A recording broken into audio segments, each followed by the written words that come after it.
Hello everyone, welcome to my another lecture on selection today. Let me recapitalize about my previous lecture. We had discussed something which is known as recruitment. Recruitment is nothing but it's just the creation of pool of eligible candidates from where we can select the most suitable candidates. In my previous lecture, I had discussed things related with the factors that affect the recruitment, the sources of recruitment, the recruitment process, the recruitment policy. Now today what I'm going to talk about is something which is related as selection. Now recruitment and selection, both of them, they go hand in hand because recruitment will happen first and then the selection will take place. So when we are talking about selection, is basically we are making a choice or we are deciding who are the people who are good enough, who match the KSA, that means knowledge, skills and ability, with the vacancies that have been created by the company. So whenever there is a matching, we can always select the people, and then they can be people who can be applied for the job, or they are the ones who would be becoming the employees of the company. Now let me tell you one thing before I proceed with my lecture.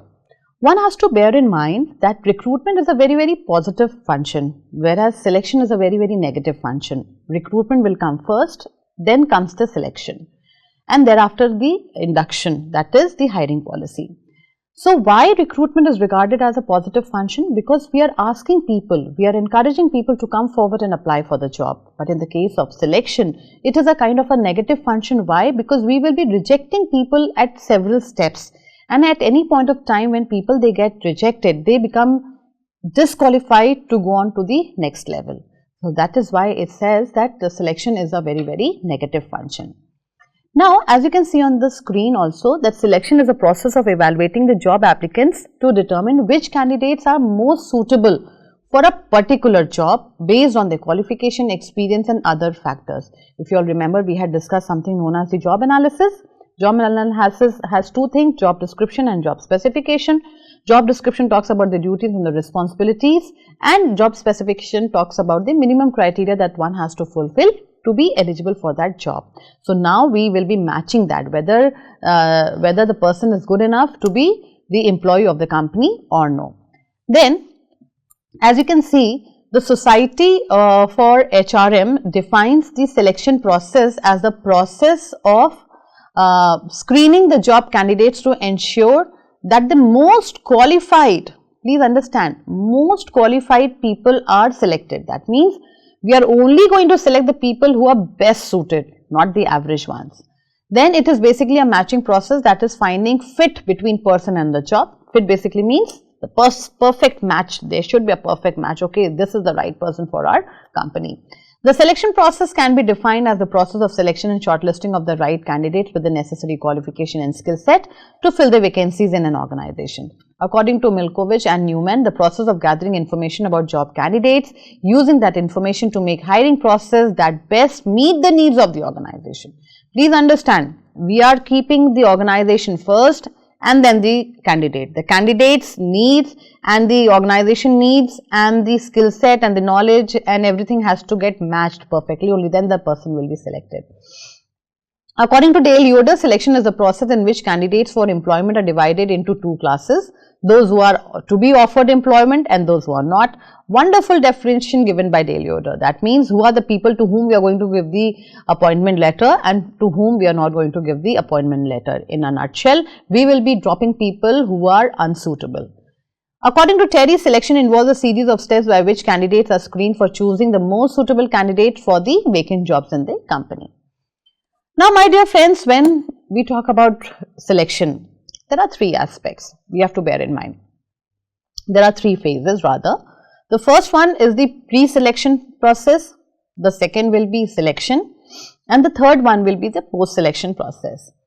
Now, as you can see on the screen also, that in the case of pre-selection, ultimately what is more important is that the HR department, the HR department should get the requirement. That means the vacancies have to be sent by the respective heads to the HR department. As you remembered, when we were discussing about recruitment also, when we were discussing about the recruitment process also, we were getting the vacancy, then the matching was done with the help of job analysis. Then the advertisement used to be given in the various papers or media. So, the HR department should get the requirement first from the different departments, only then we proceed. So, this is a pre-selection phase. Now, the second one which you can see on the screen is job description and candidate profile. Now, here we are trying to match. Job description is basically job responsibilities and the duties, please remember. Also, it talks about the supervision, it also talks about the machinery, tools, all those things. So, here in the case of candidate profile, we are trying to figure out that the candidate is good enough to perform that task or no, in terms of job summary, in terms of job location, in terms of requirement, or so on and so forth. Then on the right hand side, if you can see, there is like approving authority, which is the authority which will be giving us the permission to carry on the work. Then second is the CV sources, that is CV sources is basically nothing but, if you remember, we talked about the internal and external sources. It is just the way of presentation. So, internal sources, it was always with the help of promotion or transfers, recalling the old employees, dependents of the deceased employees. And in the case of external, it can be with the help of consultants, referrals, or maybe personal work networks, market intelligence, or with the help of press advertisement, with the help of campus placements. So, this point can be elaborated, but it has been cut short for better understanding. So, if you see that where the requirement comes, there we have the HR department, then the HR department will definitely prepares the job analysis, and then we have the sources, and then there comes a CV bank. Now, what is a CV bank? It's nothing but just a database. If you remember the topic which I discussed on human resource planning, there I told you once we talk about HRP, you just have to remember two words, demand and supply. So, how do we identify that whether we have the right set of people in our company to fill up the vacancies or no? It is only with the help of CV banks that we can come to know that whether people are eligible to apply for the jobs internally or externally. Then in the second phase, if you can see, it talks about the selection, that is the initial HR screening.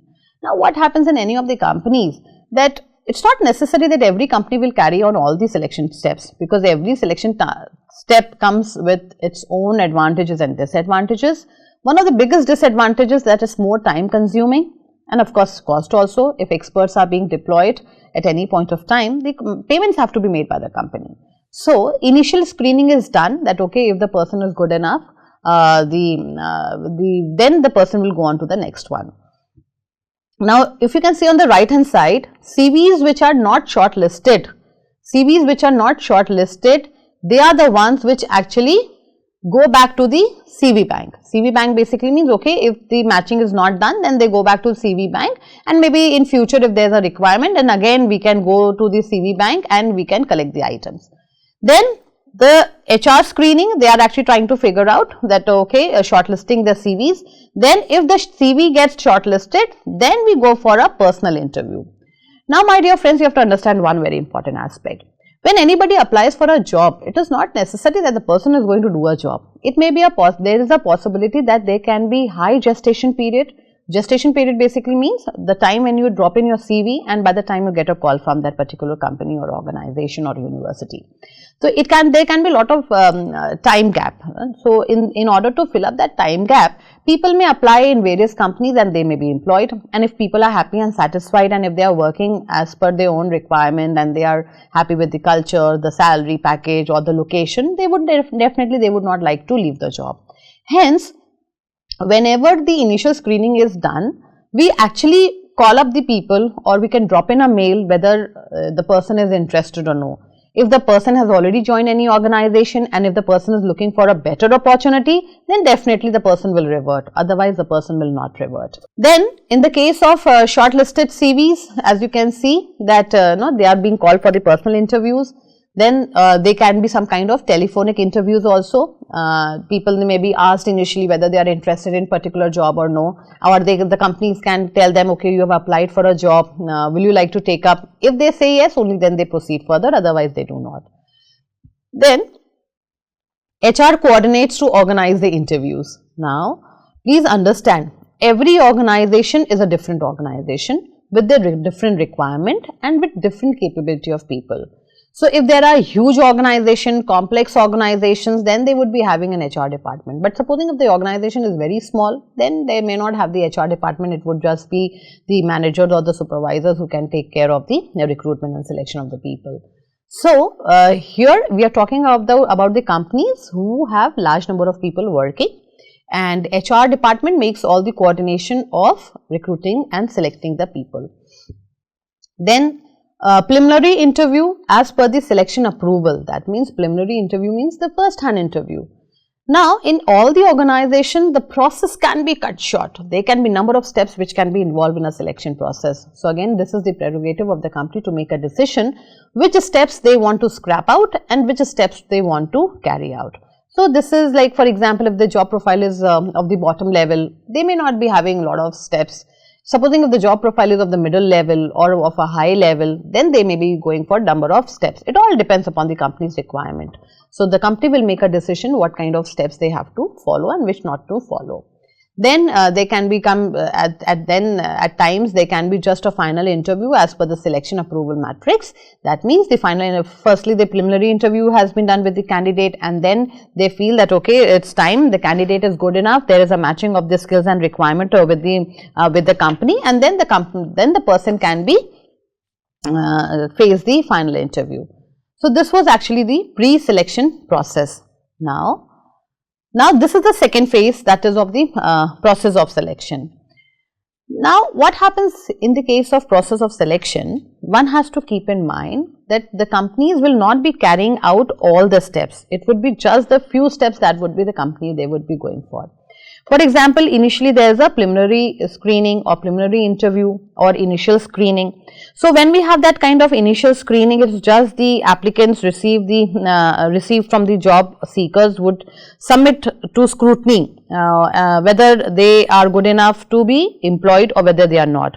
So this is usually followed by a preliminary interview or an initial screening, for which more or less the same application scrutiny is being done for the candidates.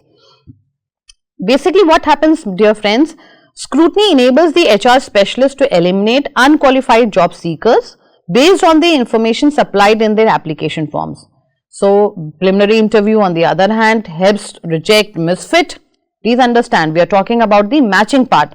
So anybody who is misfit with the company will definitely be rejected, which did not appear in the application forms. So this is the first step, that initial screening or the preliminary interview. If the person has passed on, then they go on to the next step. And here if the person fails to meet the criteria, then the person becomes can be dropped out. He can be rejected. Please understand one thing, that at any point of time if a candidate is rejected, he or she becomes ineligible for the next round. So if the person fails to impress the people in the first go with their CV information, they may be rejected, so they do not go on to the next level.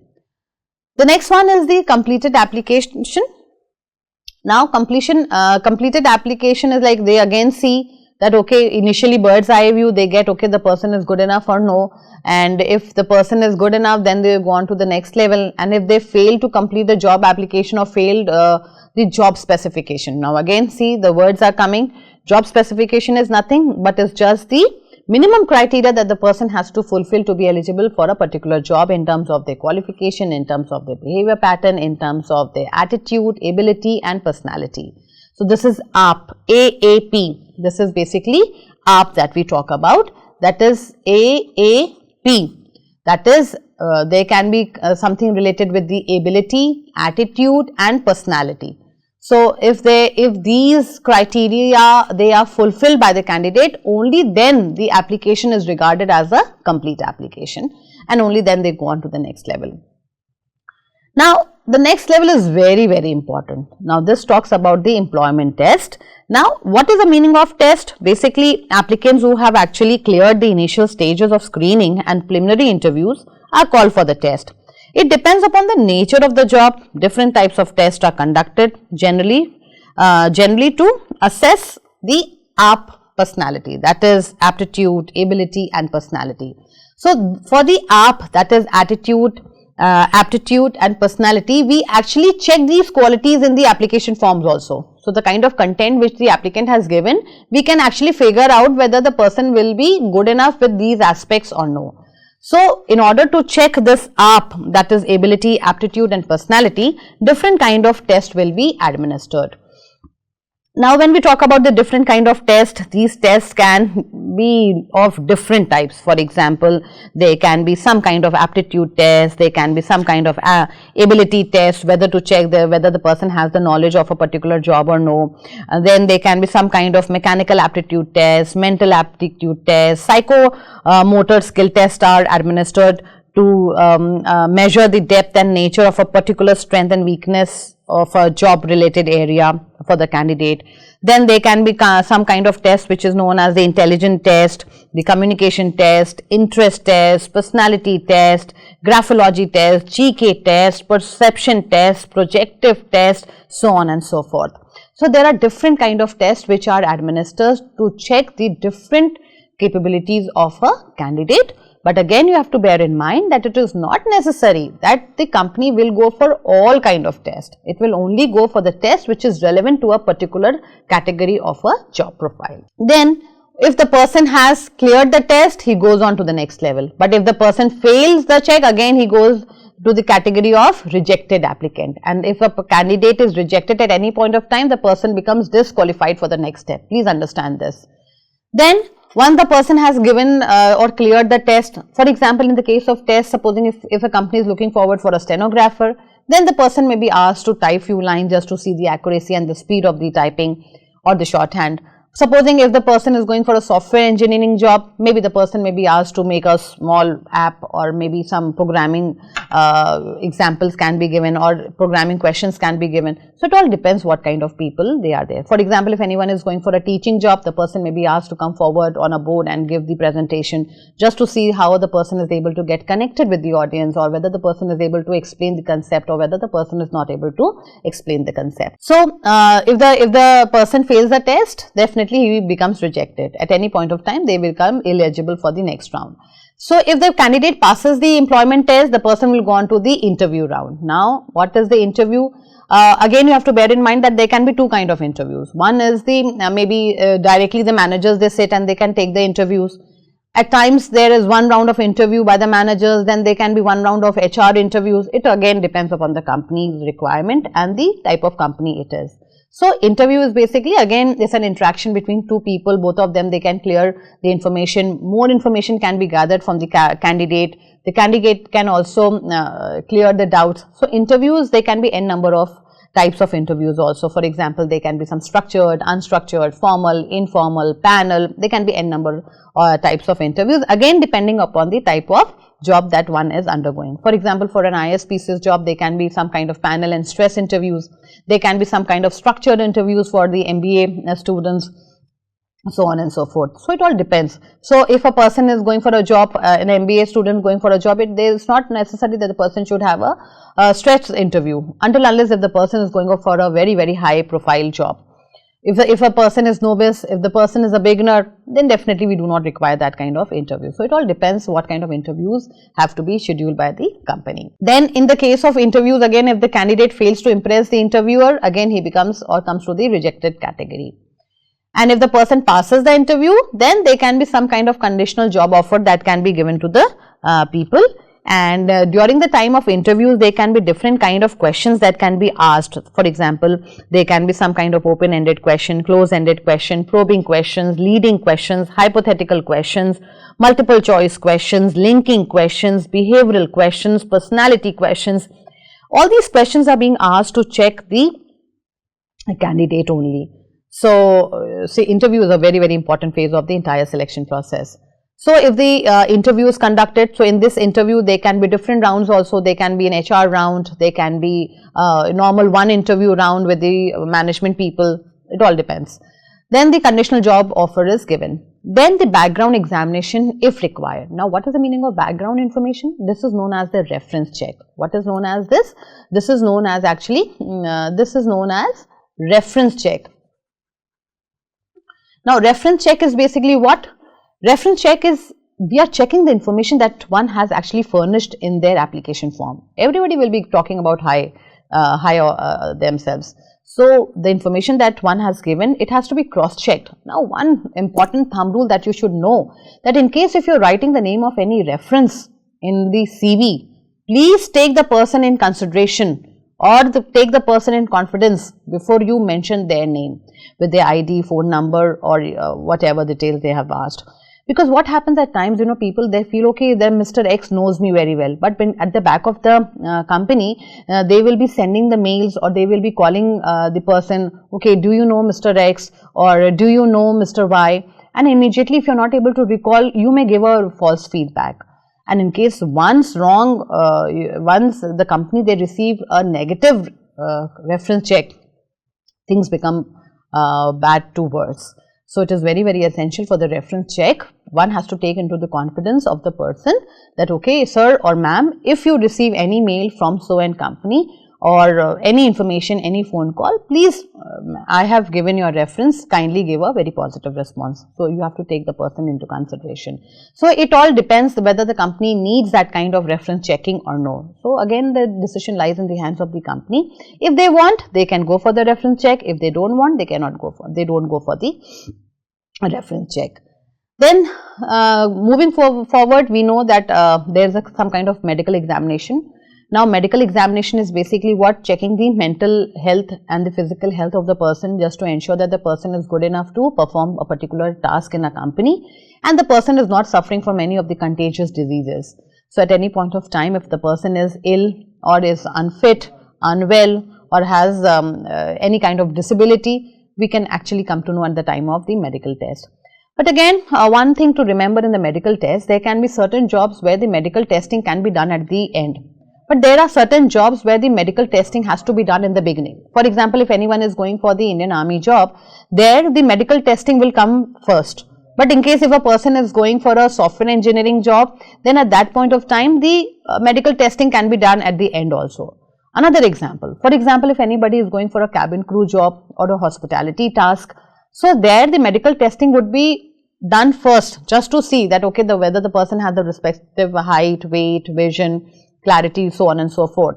But there can be some jobs where the medical testing can be done at the end. So again, it depends upon the type of job where the decision has to be taken by the company to decide when the medical test has to be conducted. So once the medical test is done, again, all these people have passed all these phases, then we know that when the medical testing, physical testing has been done, we know that the person will be in a condition to perform a particular task, and then the permanent job offer can be given to the person. Now, here on the screen you can see that we are just moving step by step. One was the pre-selection, then it was a selection phase, then now it is the post-selection phase. Now, post-selection phase, again I will just take you back to the last slide. You can see here the permanent job offer. So, now we proceed from here only. We are not going back to the initial screening. We have done all these tests, we have passed all these steps. Now, we go on from this, that is the permanent job offer. Now, in the post-selection process, now the person is being, the person has crossed all the relevant steps, and the company, they know, company people, they know, okay, that the person is good enough to be considered for the job. Now, here the salary proposal is being given, HR to prepare it keeping in mind the internal equity.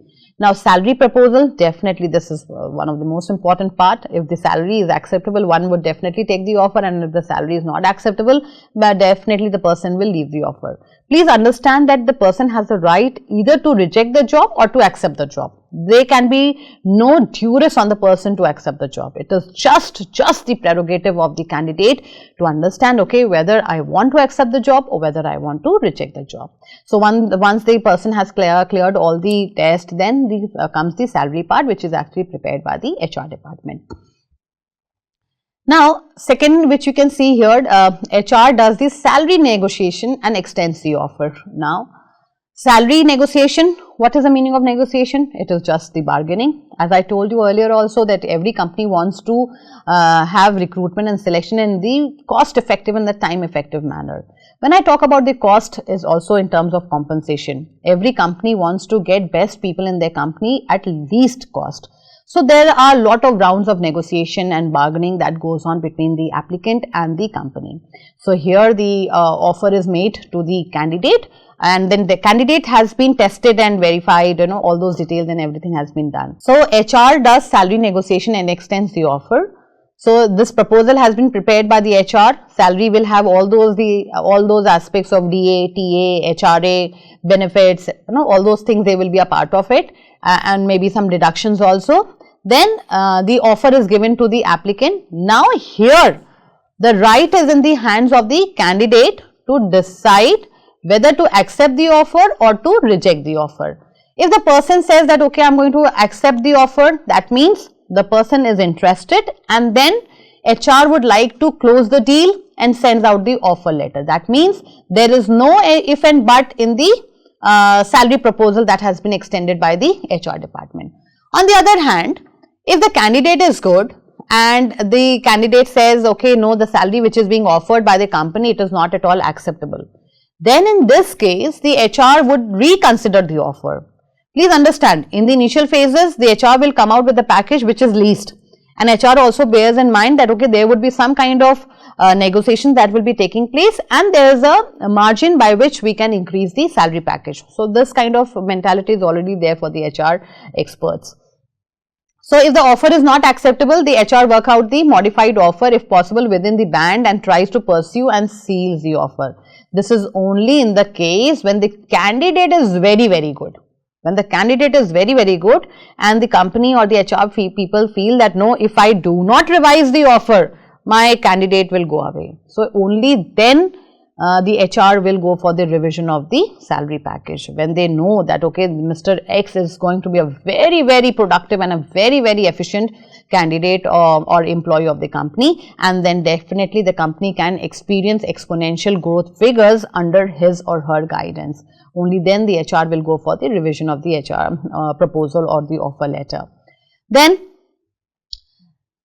the HR informs the concerned functional heads about the probable DOJ. So what is the DOJ? It is basically nothing but is just the date of joining. Date of joining. So all those things that have been done, if the person has actually accepted the offer in terms of salary and other benefits which are being rendered to him. So the HR department will tell the respective heads, okay, we have found Mr. X as you needed and he would be joining on so and so date. So definitely that is a big sign of relief for the people, because any vacancy which keeps lying vacant for a longer period of time, definitely it will be hindering the productivity of the company. And lastly, HR does the necessary reference check and gets the HR does the necessary reference check and gets the details documented in specific format. So here again they may go for the reference check. The reference check can be either done at the beginning or the reference check can be done at the end. It again lies in the hands of the HR to make a decision regarding this. And then all those details, they are fed into the system, and then the person who was just the incumbent now becomes the new joinee of the company. So here people welcome him with open arms, because the person has actually crossed a number of steps, only then he has come to this level. So this was all related with the 3 phases of our selection, that is pre-selection, selection and post-selection. The slide which you see on the screen, it talks about the importance of selection. Firstly, if we go for the right kind of selection at the right time for the right candidate, then it can definitely boost the productivity of the company. Let me tell you, a number of times I have been talking about 3P, that is productivity, profitability and performance. So if we have the right recruitment, if we have the right selection, then definitely it is going to boost the productivity and the profitability of the company. So I was just talking about 3 P's: productivity, profitability and performance, that can be only increased when we have the right set of selection with us. Then definitely it will decrease the overall cost, because if people are good enough, if people are experienced, knowledgeable with the required skill set, then definitely we do not have to shell out money on the training and development part of them. So we can also decrease the gross. Above all, it builds a very, very positive employer brand. This is very, very essential. Any employee who is working in any capacity, whether top, middle, bottom, he or she is the brand ambassador of the company. So if people are happy and satisfied, they would be creating a very, very positive image of the company outside the company. And that is what is actually needed. And on the other hand side, if people are not happy, not satisfied, or they are not happy with the salary package, the work culture, work environment, then definitely a very negative image goes out. And it is very, very difficult to convert a negative image of the company into a positive one. So the efforts are always taken that the image of the company is built positively right from the beginning only. And lastly, it talks about the tackling the legal troubles, that we know that as we discussed earlier also, there are a lot of labor laws which have been initiated by the central and state government. So these labor laws, they have to be implemented in the best possible manner in terms of compensation, in terms of retirement, in terms of social security, in terms of health, safety, welfare provisions. There are a number of them now. But now we have got the labor codes. So all those things, they can be easily tackled if the selection has been done in a very transparent and a nice manner. So my dear students, this was all that I wanted to talk about in terms of selection. So in my previous lecture, we discussed something related with recruitment, and in this lecture, we covered the selection part. So in a nutshell, selection is nothing but it's just making the best choice or picking up the people who are best suited for the organization. That is, we are matching the requirement skill set. Again, the matching part comes here. There are basically 3 steps which are involved, that is the pre-selection, selection and the post-selection. At any point of time, if a candidate fails to impress the people or they fail to qualify one particular step, they become disqualified for the next one. So definitely it is not easy to fetch a job in any company, and if anyone is trying to fetch a job for a very, very top-notch company, be mentally prepared that the company will be going for all these steps. So at any point of time, if you fail at any level, you become disqualified. So wishing you all the best, all those people who are looking forward for the job profiles, wishing best to them. And I hope the concept of selection is very much clear to you. And in times to come, you are going to bear in mind that these are the steps that the company will be following so that you can prepare yourself accordingly. Thank you so much and stay tuned for my next lecture.